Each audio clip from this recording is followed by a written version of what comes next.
नान्यं गुणेभ्य कर्तारं यदा द्रष्टानुपश्यति गुणेभ्यश्च परं व्यक्ति मदभावं सोऽधिगच्छति। जब विवेकी मनुष्य तीनों गुणों के सिवाय अन्य किसी को करता नहीं देखता और अपने को गुणों से पर अनुभव करता है, तब वह मेरे स्वरूप को प्राप्त हो जाता है। अब भगवान कह रहे हैं कि जो ऐसा देखता है कि गुण के सिवा तो कोई करता ही नहीं है, जो कुछ कर रहे हो कौन कर रहे हैं, गुण। जो भी क्रियाएं हो रही हो किसके कारण हो रही, गुणों के कारण। जो भी परिवर्तन आ रहा है वो गुणों के कारण परिवर्तन आ रहा है। तो जो मतलब ये है कि जो भी क्रिया जो भी परिवर्तन हो रहा है वो मुख्य रूप से गुण के कारण हो रहा है और कोई नहीं है इसका कर्ता। तो विवेक के द्वारा अपने आप को गुणों से पर मतलब गुणों से ऊपर ले जाना और अपने आप को निर्लिप्त अनुभव कर लेता है कि मेरा गुणों के साथ कोई ना संबंध था, न है, न होगा। तो जो क्यों, क्योंकि जो हमारा स्वयं है उसमें कोई परिवर्तन नहीं होता, तो फिर वह भगवान के जो स्वरूप है उसको प्राप्त हो जाता है। आगे से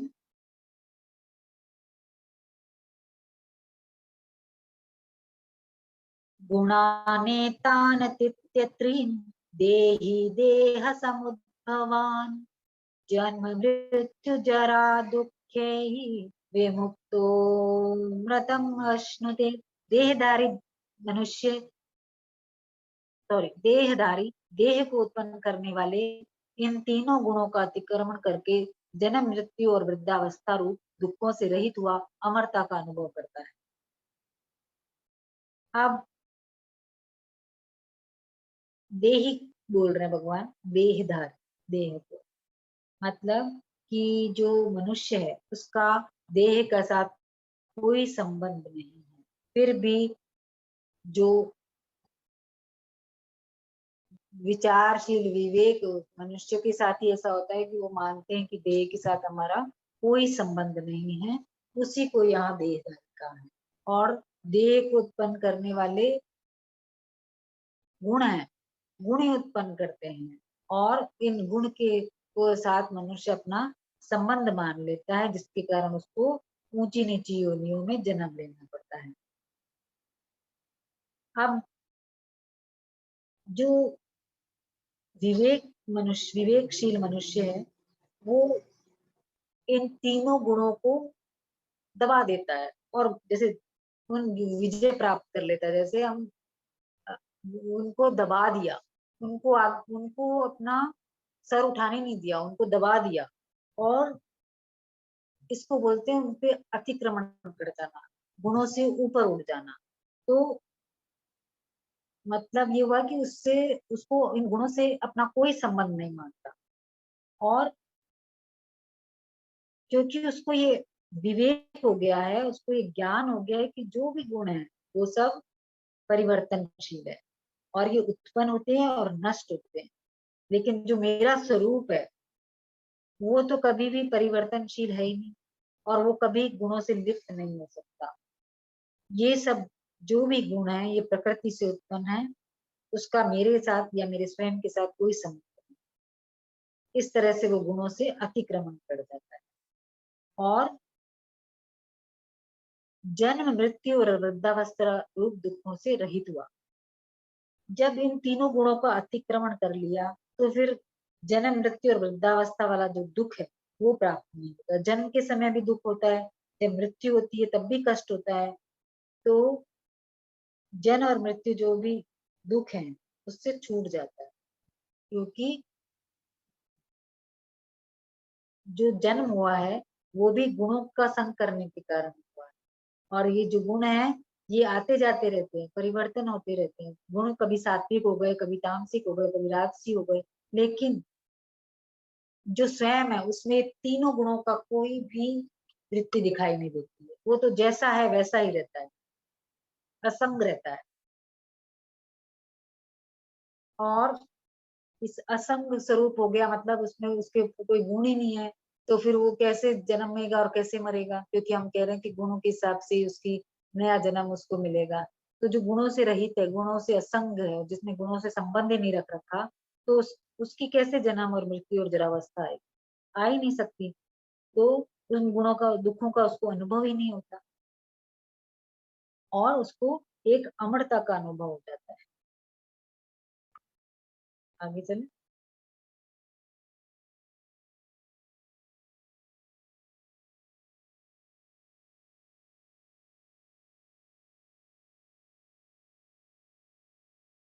कैर्लिङ्गे स्त्रीं गुणानेतान् अतीतो भवति प्रभो किमाचार कथं चेतां स्त्रीन् गुणानतिवर्तते। अर्जुन बोले, हे प्रभु, इन तीनों गुणों से अतीत हुआ मनुष्य किन लक्षणों से युक्त होता है? उसके आचरण कैसे होते हैं और इन गुणों का अतिक्रमण कैसे करा जा सकता है? जैसे जो मनुष्य को क्या करना चाहिए कि मृत्यु आए उससे पहले इन गुणों से अतीत हो जाना चाहिए, इन गुणों से ऊपर उठ जाना चाहिए। जब ये हम अपने जीवन जी रहे हैं, इस काल में अगर हम गुणों से थोड़ा सा ऊपर उठ जाएंगे तो हमारी जो बीमारी है और बुढ़ापा है और मृत्यु है, इस तरह के जो दुख हमारे सामने आए हैं, इनसे हमारी मुक्ति हो जाती है। ये मुक्ति होना ही अमरता का अनुभव है। मेरी कभी मृत्यु हो ही नहीं सकती, ये ऐसा भाव आ जाता है। तो फिर पुनर्जन्म नहीं मिलता, यानी जन्म मृत्यु का चक्कर खत्म हो जाता है। अब अर्जुन कह रहे हैं, ये वाला श्लोक अर्जुन कह रहे हैं 21वां श्लोक, कि अर्जुन ने सुना कि भगवान कह रहे हैं कि जो गुणातीत पुरुष है वो दुखों से मुक्त हो जाता है और अमरता का अनुभव कर लेता है। तो ऐसा सुनकर अर्जुन ने सोचा कि मैं जानूं कि ये जो गुणातीत पुरुष है इसके लक्षण क्या है। तो भगवान से प्रश्न करते हैं।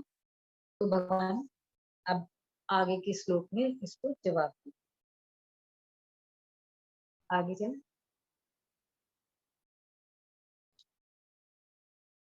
प्रकाशं च प्रवृत्तिं च मोहमेव च पाण्डव न द्वेष्टि संप्रवृत्तानि न निवृत्तानि कांक्षति।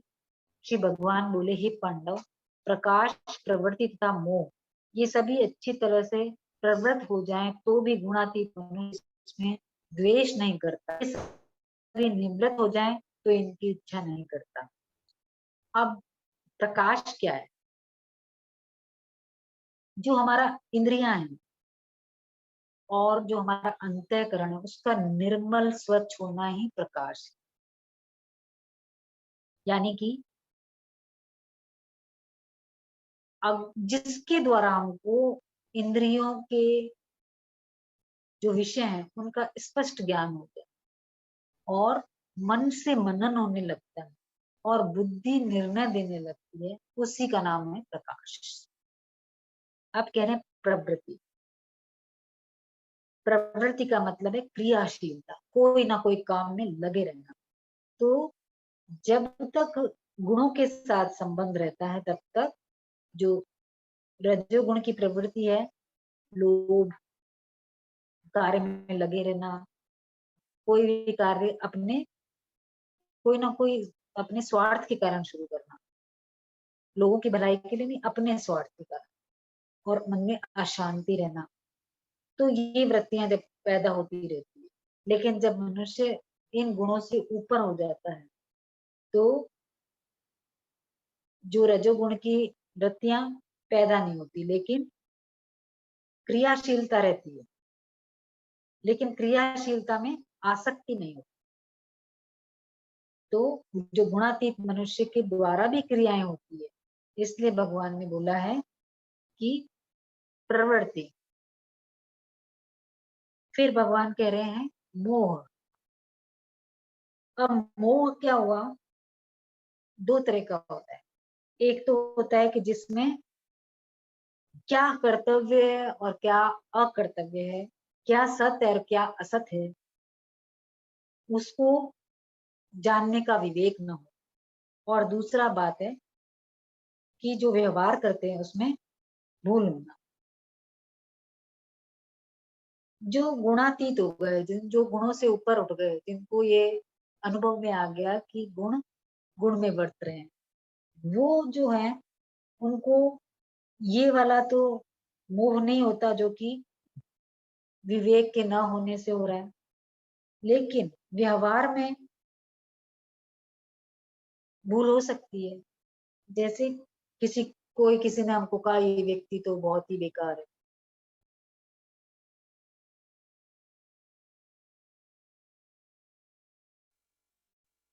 लेकिन हमने मान लिया, तो ये व्यवहार में भूल हुई।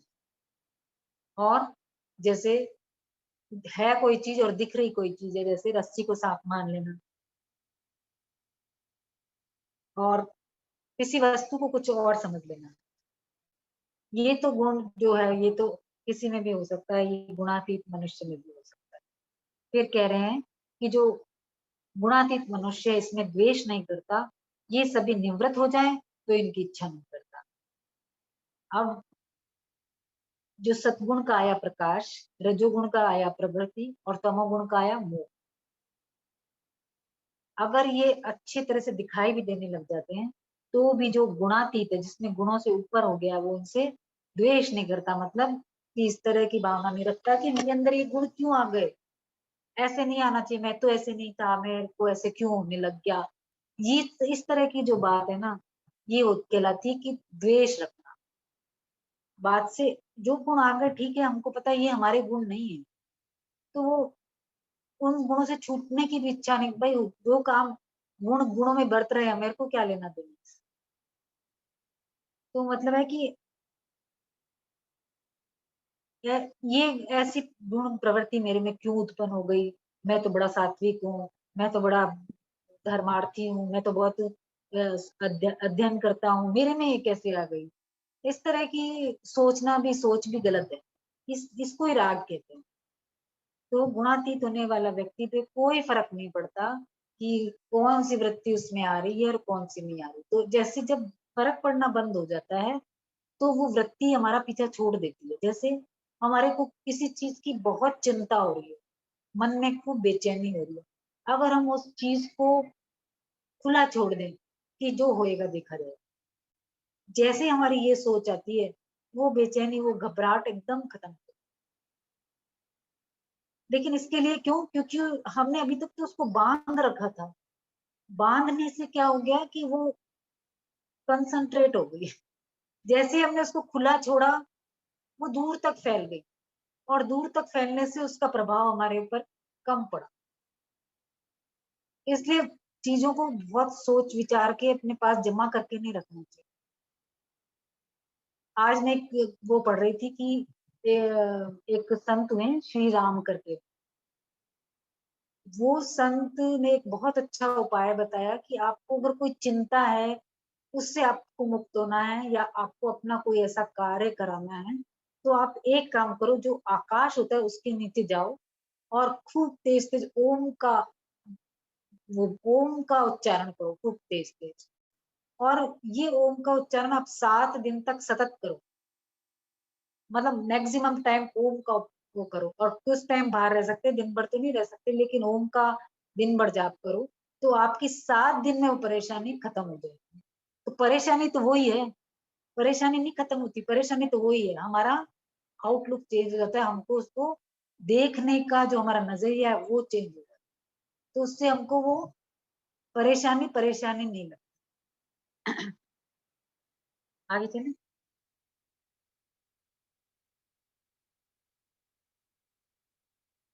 उदासीन वदासीनो गुणैर्यो न विचाल्यते, गुणा वर्तन्ते इत्येव योऽवतिष्ठति नेङ्गते। जो उदासीन की तरह स्थित है, जो गुणों के द्वारा विचलित नहीं किया जा सकता, तथा गुण ही गुण में बरत रहे हैं, इस भाव से जो अपने स्वरूप में स्थित रहता है और स्वयं कोई भी चेष्टा नहीं करता। अब उदासीन की तरह, उदासीन कौन होता है? उदासीन होता है जैसे हम देखें कि कोई दो झगड़ा कर रहे हैं व्यक्ति, तो एक तो क्या करेगा कि एक का पक्ष ले लेगा, तो उसको कहेंगे पक्षपाती। एक क्या होगा कि दोनों की सुलह कराने की कोशिश करेगा। कि झगड़ा खत्म हो जाए, उसको कहेंगे मध्यस्थ। एक क्या होगा, किसी का भी पक्ष नहीं लेगा, बस देख रहा है और कुछ नहीं कह रहा, उसको बोलेंगे उदासीन। तो उदासीन की तरह मतलब जो ऐसे जो जो संसार और परमात्मा दोनों को देखने से जो गुणातीत मनुष्य उदासीन की तरह दिखता है, चाहे वो संसार को देखेगा चाहे वो परमात्मा को देखेगा, उसकी कोई रिएक्शन नहीं होगी, कोई एक्शन नहीं होगा उसका, उदासीन की तरह रहेगा। क्योंकि जो संसार है उसकी तो कोई सत्ता ही नहीं है, और ये सत्ता क्यों दिख रही है, क्योंकि भगवान की सत्ता है, भगवान की सत्ता के कारण ही संसार में सत्ता दिख रही है। तो जो गुणातीत हो जाता है, गुणों से ऊपर चला जाता है, उसकी नजर में संसार की कोई सत्ता है नहीं। सत्ता किसकी बची, सिर्फ परमात्मा की, क्योंकि वो जानता है कि जो भी वस्तु है उसकी जो स्फूर्ति है, उसका जो सुंदरता है, उसको जो भी उसमें गुण है वो सिर्फ भगवान के कारण है। तो फिर उसके ऊपर कोई फर्क नहीं पड़ता। अब आगे कह रहे हैं कि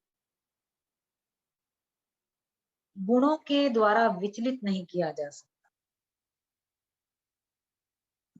अब जो अंतःकरण है उसमें सतगुण रजगुण तमगुण इनकी वृत्तियां तो आती हैं, लेकिन वो इन वृत्तियों से विचलित नहीं होता, मतलब कि कोई फर्क नहीं पड़ता उसको, कोई सी भी वृत्ति आ जाए उसको अपने में कोई फर्क नहीं दिखाई देता। मतलब किसी भी वृत्ति के द्वारा उसको विचलित नहीं किया जा सकता,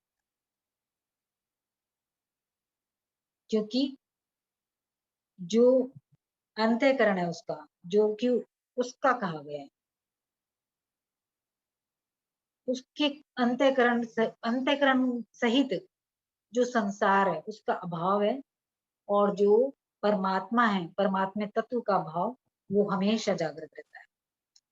फिर कह रहे हैं गुण ही गुण में बरत रहे हैं, मतलब गुणों में ही सारी क्रियाएं हो रही, जो कुछ क्रियाएं हो रही है गुणों में हो रही है।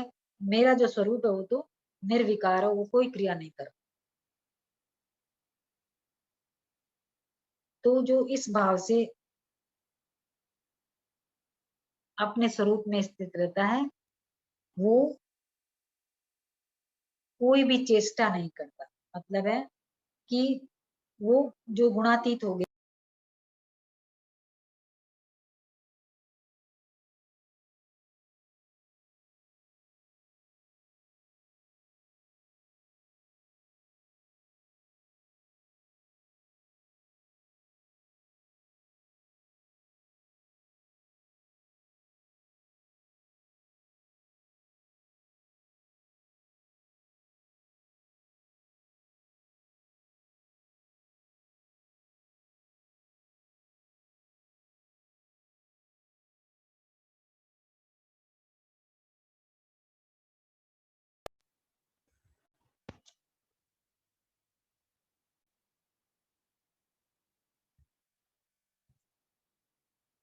कुछ मतलब तो होता है, काफी क्यों है?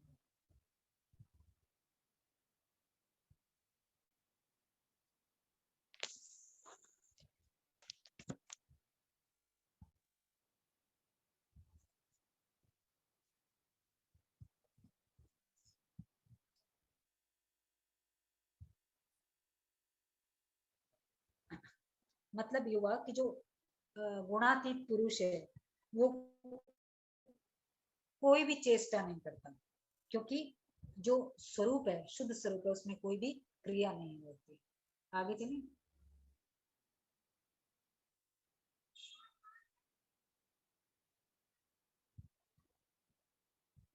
सम दुःख सुख स्वस्थः समलोष्टाश्म काञ्चनः तुल्य प्रिया प्रियो धीरः तुल्य निन्दात्म संस्तुतिः मानापमान्योस्तुल्यः तुल्यो मित्रारिपक्षयोः सर्वारंभ परित्यागी गुणातीत स उच्यते। जो धीर मनुष्य सुख दुख में सम तथा अपने स्वरूप में स्थित रहता है, जो मिट्टी के ढेले, पत्थर और सोने में सम रहता है, जो प्रिय अप्रिय में तथा अपनी निंदा स्तुति में सम रहता है, जो मान अपमान में तथा मित्र शत्रु के पक्ष में सम रहता है, जो संपूर्ण कर्मों के आरंभ का त्यागी है, वह मनुष्य गुणातीत कहा है। अब जो अर्जुन ने पूछा था कि गुणातीत मनुष्य के आचरण, तो भगवान यहाँ पे बता रहे हैं कि जो मनुष्य सुख दुख में सम रहता है, कैसी भी उसके सामने परिस्थिति आ जाए, जो अनुकूल परिस्थिति है वो सुख कहलाएगी और जो प्रतिकूल परिस्थिति है वो दुख कहलाएगी, तो उन परिस्थितियों में वो स्थिर रहता है। आप कह रहे हैं कि जो मिट्टी के ढेले, पत्थर और सोने में सम रहता है, जो गुणातीत है उसको ऐसा थोड़ी है कि उसको पता नहीं चला कि ये मिट्टी का ढेला है, ये पत्थर है, ये सोना है। वो मिट्टी के ढेले को मिट्टी की जगह रखेगा, पत्थर को पत्थर की जगह रखेगा, सोने को तिजोरी में रखेगा, लेकिन उसके साथ उसकी कोई आसक्ति नहीं जुड़ेगी, उसके साथ वो अपना संबंध नहीं जोड़ेगा। इसका मतलब है कि उसका जो ढेला है, पत्थर और स्वर्ण है, उन तीनों में से कोई उस पर राग है ना कोई द्वेष है।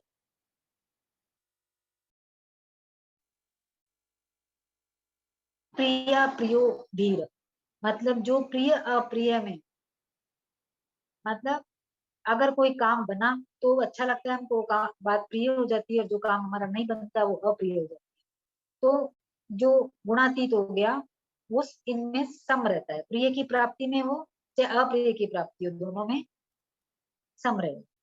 फिर कह रहे हैं कि निंदा और स्तुति में सम रहता है। अब जो गुणातीत हो गया, अब उसकी कोई चाहे निंदा करे तो उसके मन में कोई कष्ट नहीं होता, खिन्नता नहीं आती, चाहे कोई स्तुति करे तो कोई प्रसन्नता नहीं है। तो इस प्रकार जो निंदा कर रहा है उसके प्रति ना तो उसको कोई प्रेम अधिक बढ़ता है, और जो ना किसी से उसको द्वेष होता है। निंदा कर रहा है तो द्वेष नहीं होगा, और जो स्तुति कर रहा है उसके प्रति कोई राग नहीं बनता। जैसे हम साधारण मनुष्य, तो हमारी क्या आदत होती है कि जो हमारी निंदा करता है तो हमको बुरा लगता है, और जो हमारे गुण गान कर देता है, कोई हमारे बारे में अच्छी बात बोल देता है, तो हमको वो अच्छा लगने लग जाता है। लेकिन जो गुणातीत है वो गुणों से ऊपर उठ चुके हैं, उनका उनको ज्ञान तो होता ही है कि ये मेरी निंदा है, ये मेरी स्तुति है, लेकिन उनके मन में कोई विचार नहीं, क्योंकि निंदा और स्तुति दूसरों की हुई निंदा और स्तुति उनको कोई फर्क नहीं डालता। अब क्योंकि निंदा और स्तुति दोनों दूसरे के द्वारा क्रिया गई क्रिया, तो इसमें राजी नाराजी होना के कोई मतलब नहीं है। दूसरे अपने, जो भी व्यक्ति हमारे प्रति आचरण करता है वो अपने जो उसका मानसिक जितना लेवल है उसके हिसाब से वो करता है, तो उसके लिए हम क्यों अपने आप को कष्ट दें।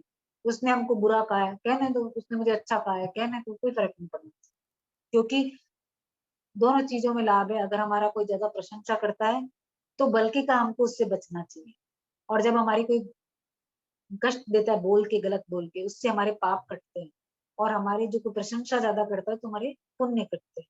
तो इस प्रशंसा से तो दूर ही रहना चाहिए। और जो मान अपमान में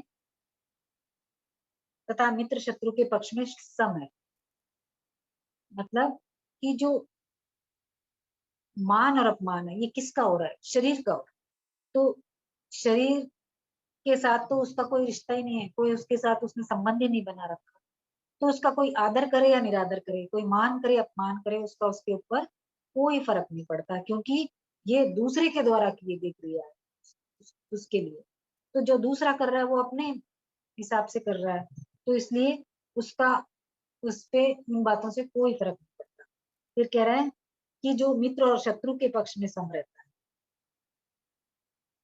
मित्र और शत्रु गुणातीत व्यक्ति की तो हो ही नहीं सकते, लेकिन जो सामने वाला है वो उसके साथ जो बिहेवियर कर रहा है, जो व्यवहार कर रहा है, वो या तो मित्रता का कर रहा है, शत्रुता का कर रहा है, इस हिसाब से उसके मित्र और शत्रु कहलाएंगे। लेकिन उसके लिए तो ना कोई मित्र है ना कोई शत्रु है, सब बराबर है।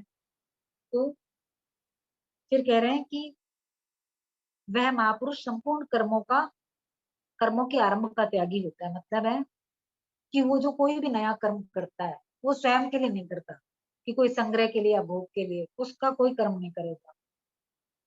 उसने जो उसको जो परिस्थिति मिल गई है उसके अनुसार ही वही किसकी क्रिया में लगेगा, उस क्रिया से निकल जाएगा। क्योंकि उसकी जो कार्य में लगना और कार्य से निकलने में कोई मान बढ़ाई की इच्छा नहीं होती। फिर कह रहे हैं कि वह मनुष्य गुणातीत कहा जाता है। मतलब गुणातीत जो है, अब गुणा हम खुद कह रहे हैं कि गुणातीत, गुणातीत मतलब जो गुणों से ऊपर उठ गया। तो उसमें गुण कैसे दिखाई देंगे? उसमें तो गुण दिखाई नहीं दे सकते। लेकिन जो उसका शरीर है, उसके अंतःकरण है, उससे जो लक्षण दिखाई दे रहे हैं, उसके आधार पे उसको गुणातीत कहा जाता है। तो यहाँ भगवान ने 8 नाम लिए हैं, किस किस के? सुख दुख, प्रिय अप्रिय, निंदा स्तुति और मान अपमान। तो जो साधारण मनुष्य होते हैं उनमें तो विषमता आ जाती है, लेकिन साधक जो होते हैं उनके उनमें कभी भी विषमता नहीं आती। ऐसे जो कठिन स्थान है 8, उनमें उनकी समता रहती है। जब इन 8 स्थानों पे आपकी सम रहने की आदत हो गई, उसमें आप सुगम हो गए, तो फिर कहीं पर भी आपको समता स्वाभाविक रूप से आ जाए। तो जो गुणातीत मनुष्य होते हैं उसकी जो उसमें कोई विकार नहीं होता, ये उनकी स्वाभाविक स्थिति होती है। और अनुकूल प्रतिकूल परिस्थिति में जाने पर भी उनपे कोई फर्क नहीं पड़ता, और उनकी जो शांति है वो अटल रहती है, कभी भंग नहीं होती। इस तरह से आगे चले।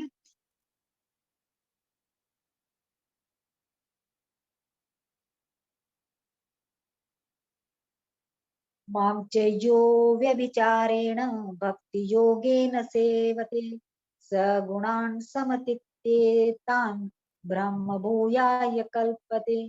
जो मनुष्य व्यभिचारी भक्ति के द्वारा मेरा सेवन करता है, वह इन गुणों का अतिक्रमण करके ब्रह्म प्राप्ति का पात्र हो जाता है।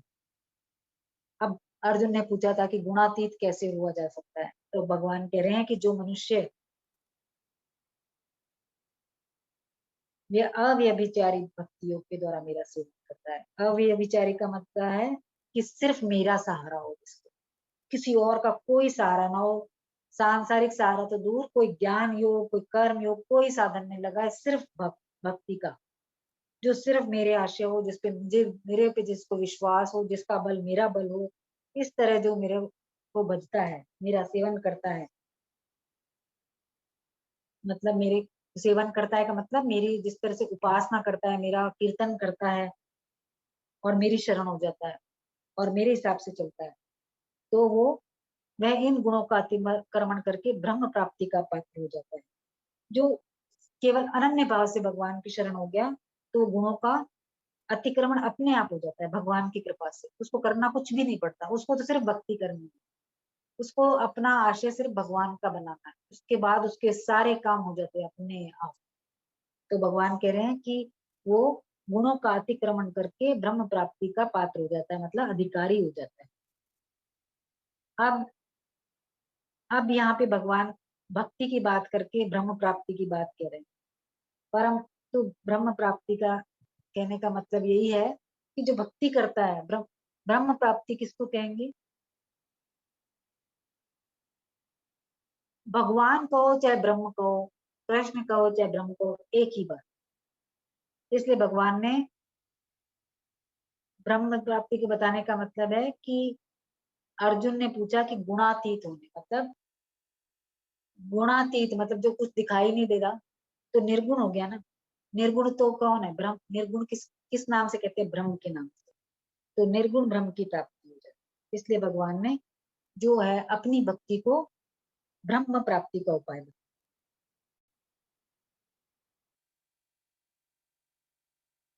मतलब भगवान की जो उपासना करते हैं और वो सिर्फ भगवान की भक्ति में लगे रहते हैं, उनको ज्ञान लेने के लिए कहीं जाना नहीं पड़ता, कोई साधन नहीं करना पड़ता, स्वतः आ जाता है ज्ञान, अपने आप सिद्ध हो जाता है ज्ञान। तो भगवान कह रहे हैं कि जो व्यभिचारी भक्ति योग से मेरा सेवन करते हैं, उनके लिए ब्रह्म प्राप्ति का पात्र बनने के लिए कोई भी साधन नहीं करना पड़ता, अपने आप ब्रह्म प्राप्ति का पात्र हो जाता है। आगे चले।